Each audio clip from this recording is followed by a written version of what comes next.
Hello students, welcome to master class. आज हम लोग एक एक्सपेरिमेंट पे स्टडी करने जा रहे हैं। थोड़ा सा हम उसके बारे में नॉलेज लेंगे जो कि आपकी 12th क्लास में आता है और बहुत सारे क्वेश्चंस भी आते हैं उससे। और वो टॉपिक है हमारा Young's double slit experiment. Very important from for CBSE, for MP board, for any board, specially for competitive examination.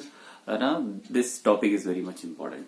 So we are going to study this topic, that is Young's double slit experiment. Basically अगर समझें कि जैसे कि हमको पता हुआ है कि ये किसका टॉपिक है, तो ये वेव ऑप्टिक्स का टॉपिक है। जब हम ऑप्टिक्स मतलब लाइट का एनालिसिस करते हैं, और लाइट का एनालिसिस किस में करते हैं, वेव थ्योरी के हिसाब से करते हैं, तो वहां पर एक एक्सपेरिमेंट आता है जिसे हम बोलते हैं कि Young's double slit experiment. Basically ये वो एक्सपेरिमेंट है जिसने एक डिसाइडिंग फैक्टर लेकर के आया, जो एक चेंज लेकर के आया, बहुत ही ट्विस्ट लेकर के आया उस थ्योरी को जो कि न्यूटन ने दी थी, न्यूटन साहब ने दी थी। और उन्होंने पार्टिकल थ्योरी ऑफ लाइट दिया था। और ये जो यंग्स था या हाइजेंस की थ्योरी हम बात करें, जो कि बहुत स्ट्रांगली फेवर में थे किसके, वेव थ्योरी के। और वहीं पे एक क्योंकि माना नहीं जाता था उस टाइम पे, बहुत प्रभावी होते थे न्यूटन साहब, बहुत बड़े साइंटिस्ट थे उस टाइम के, तो वो जो थ्योरी लेकर के आते थे या जो उनकी थिंकिंग रहती थी, मोस्टली वो दूसरे साइंटिस्ट भी उसी पर बिलीव करते थे। और ये चेंज को मानना, कहते हैं ना, जब चेंज आता है उसको एक्सेप्ट करना इतना पॉसिबल या इतना इजी नहीं होता है, बट किसी को तो जिम्मेदारी लेनी थी। तो दूसरा तरीका जो सोचा गया लाइट के एनालिसिस का, वो सोचा गया क्या क्या लाइट जो है वो क्या वेव का बिहेवियर भी शो करती है। अगर वो वेव का बिहेवियर शो करती है, वेव की तरह उसका नेचर होता है, तो उसका प्रूफ क्या होगा, है ना। एक कॉन्क्रीट प्रूफ उसका लेकर के आए थे थॉमस यंग, जिन्होंने ये डिसाइड करके बता दिया, या जिन्होंने प्रूफ करके बता दिया कि जो लाइट है वो वेव भी है। मैंने बोला वेव भी है, मतलब पार्टिकल भी रहेगी, उसमें कोई दो राय नहीं है। It is a ray optics में हम उसको पढ़ते हैं, बट वेव भी है ना। तो इसको देखा जाए कि किस तरीके से उनका सेटअप था, वो सेटअप क्या था जिसने ये प्रूफ करा, एक ट्विस्ट लेकर के आया, जिसने बाद में क्वांटम मैकेनिक्स को भी एक फाउंडेशन प्रोवाइड करी। तो it was very important kind of invention, I can say, है ना हियर। तो देखते हैं फटाफट कि यंग्स डबल स्लिट एक्सपेरिमेंट क्या था, इसका मीनिंग क्यों पड़ा। बेसिकली यहां पर देखा जाए तो एक मोनोक्रोमेटिक सोर्स लिया गया, लाइट का सोर्स लिया गया। हम बोल सकते हैं कि कोई भी एक लाइट का सोर्स हो सकता है हमारे पास में, और ये जो सोर्स है ये मोनोक्रोमेटिक सोर्स है। कैसा सोर्स है, मैं इसको बोल सकता हूं it is a kind of source which is monochromatic, है ना। जो ये लाइट देगा इसको जनरली एस से शो कर दिया आपने कि हमारे पास में एक मोनोक्रोमेटिक सोर्स ऑफ लाइट है।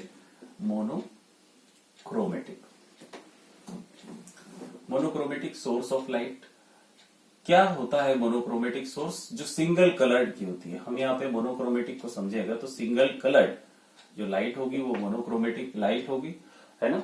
और ये कोहेरेंट सोर्स का भी एक एग्जांपल है कि कोहेरेंट सोर्स भी होगा। जो ये होगा सोर्स, ये कैसा सोर्स होगा, कोहेरेंट सोर्स होगा, ऑब्वियस सी बात है। अब बेसिकली क्या किया, यहां पर एक बहुत पतली सी स्लिट बनाई गई, किसी भी आप बोल सकते हैं कार्डबोर्ड का टुकड़ा लेकर के या कोई भी इस तरीके का मटेरियल लेके, जिसमें एक ब्लेड से आप कह सकते हैं कि पतला सा छेद किया गया, इसको बोल दिया, या हमने स्लिट बनाई। बेसिकली जब आप ब्लेड से लेते हैं इसको काटते हैं तो स्लिट बन जाती है वहां पे, जो एक पतली सी उसमें एक होल बनता है। बेसिकली वो होल नहीं होकर के एक it is a kind of linear way for the light to transmit और टू ट्रांसफर फ्रॉम देयर। तो वो हो गया यहां पर। आगे इन्होंने क्या किया, कुछ इस तरीके से, एक तो यहां हो गया,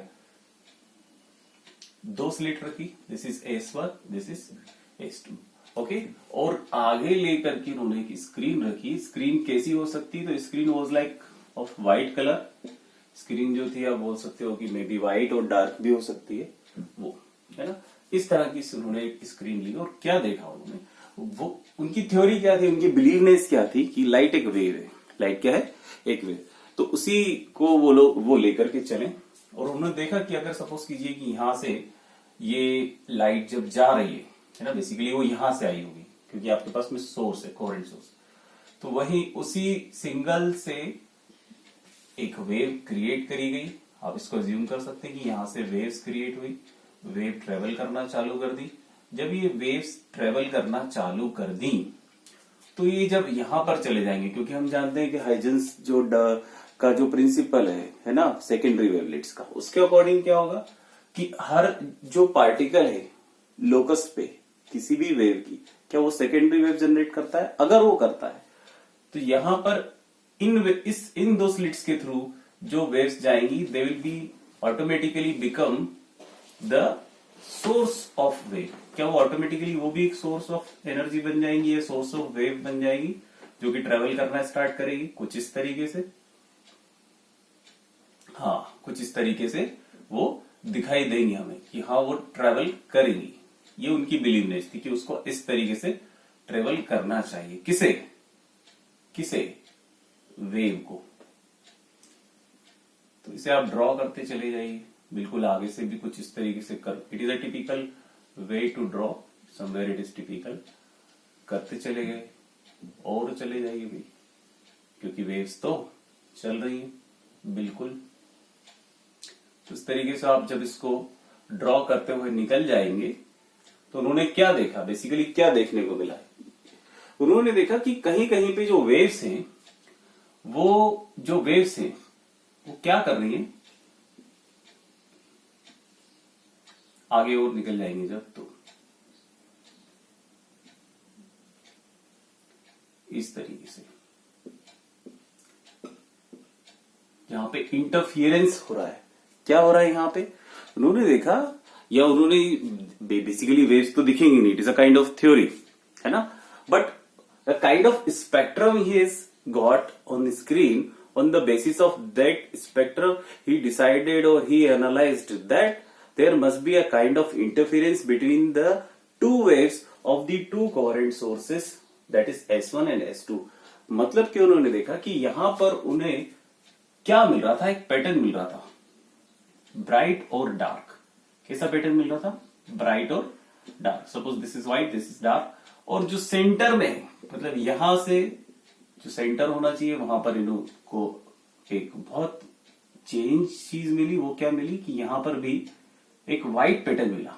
क्या मिला? White pattern. तो ऑब्वियस सी बात है कि अगर ये व्हाइट है तो यहां पर क्या होगा? ब्लैक होगा, है ना। थोड़ा सा इसको अगर चेंज करके देखें, है ना, तो ये इस तरीके से उनको मिला, एक पैटर्न मिल गया व्हाइट और डार्क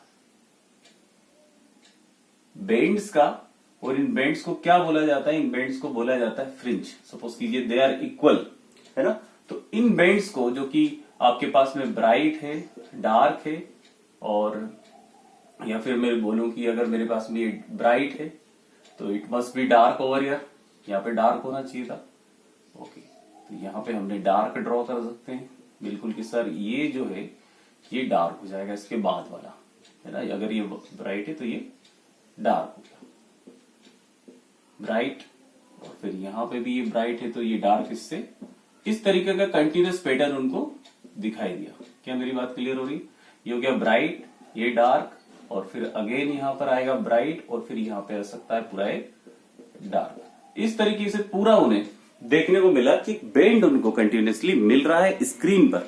तो ऐसा क्यों मिला? अगर ये रे होती तो अगर इस लाइट को अपने यहां से ट्रांसमिट किया, पहली बात तो कि यहां पर कुछ मिलता नहीं, और दूसरी बात अगर सपोज कीजिए आपने इसको सोर्स बोला कि प्राइमरी सोर्स है, तो यहां से एक रे चली होगी और वो स्क्रीन पर आती, यहां से एक रे चलती तो वो स्क्रीन पर आती, तो केवल यहाँ पे दो जगह पे आपको ब्राइटनेस देखने को मिलती।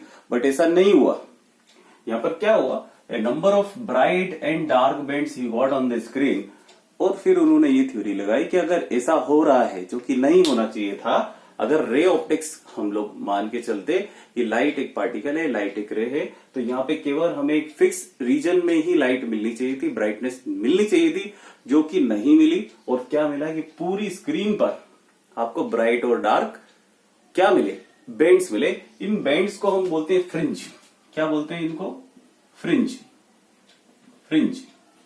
ओके, ये फ्रिंजेस इनको मिली, और इस पे उन्होंने एक थ्योरी निकाली, या इस पर उन्होंने एक एनालिसिस बनाया। और वो एनालिसिस क्या था? वो ये था कि ये जो डार्क आपको स्क्रीन पे फ्रिंजेस मिल रही है, ये because of the destructive interference of waves, destructive interference of waves की वजह से मिल रहे हैं। और जो ब्राइट आपको मिल रही है बेंड या फ्रिंज, वो मिल रही है कंस्ट्रक्टिव इंटरफेरेंस ऑफ वेव की वजह से, जिस तरह की यहां से देख सकते हैं ये जो इंटरफेरेंस हो रहे हैं, हो सकता है ये जो इंटरफेरेंस मिले इससे करंट आपको मिल रहा हो ब्राइट, और दूसरे जो इंटरफेरेंस मिल रहे हैं उनके कारण हो सकता है आपको क्या मिले, dark bend on the screen.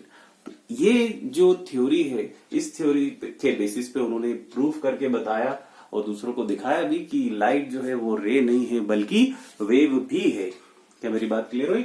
अब देखिए थोड़ी बात जो आगे चीजें समझे वो ये कि दो ये जो स्लिट है इनके बीच का डिस्टेंस सपोज कीजिए हम मेरे पास में कितना है, small D. Let the distance between the two slit is small D and the distance between the slit and the screen is capital D, और जो वेव जा रही है उस वेव की वेवलेंथ हमने ले ली lambda.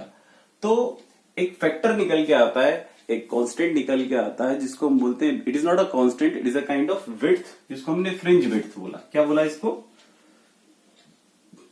Fringe width. Basically fringe width क्या है? तो दो सक्सेसिव ब्राइट फ्रिंज के बीच का जो डिस्टेंस होता है ना, दो सक्सेसिव ब्राइट फ्रिंज के बीच का जो डिस्टेंस होता है that is known as fringe width.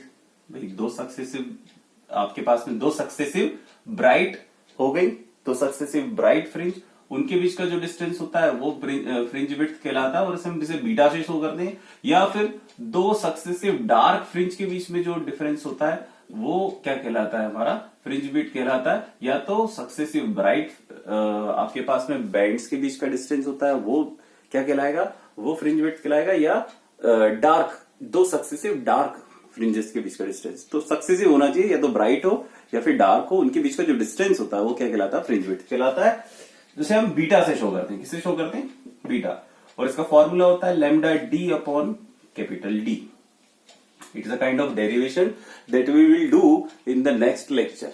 है ना, that how this kind of formula actually generated. That is again we will do with the Young's double slit experiment. We will do this kind of derivation. But still you must know that this is a kind of formula for knowing the width, fringe width of the wave, है ना, from this experiment. Okay. So I hope you understand all the phenomena which I have discussed over here about the Thomas-Young's double slit experiment. Definitely we will do positively in the next chapter about the derivation of fringe width, that is beta is equal to lambda d upon d. Okay, goodbye, take care, thank you.